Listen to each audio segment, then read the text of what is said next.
আচ্ছা, আমাদের ফোনে চার্জ না থাকলে আমরা চার্জার পাগলের মতো খুঁজি, কিন্তু আমরা যখন টায়ার্ড হই আমরা রেস্ট নিই না কেন? কারণ এটা মেশিন নয়, আসল মেশিন হলো আমরা মানুষই। আমরা বলি 5 মিনিটে রেডি হয়ে যাব, কিন্তু আমাদের 30 মিনিট লাগে কেন? কারণ আশা দেওয়াটা সহজ, সময় দেওয়াটা কঠিন। মানুষ কষ্ট পেলে গানই কেন শোনে?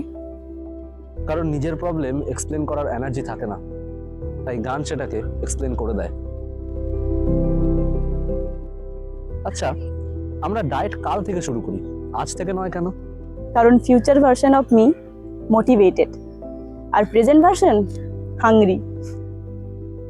আমরা আই এম ফাইন কেন বলি যখন আমরা ফাইন থাকি না? কারণ সবাই আনসার চায়, স্টোরি না।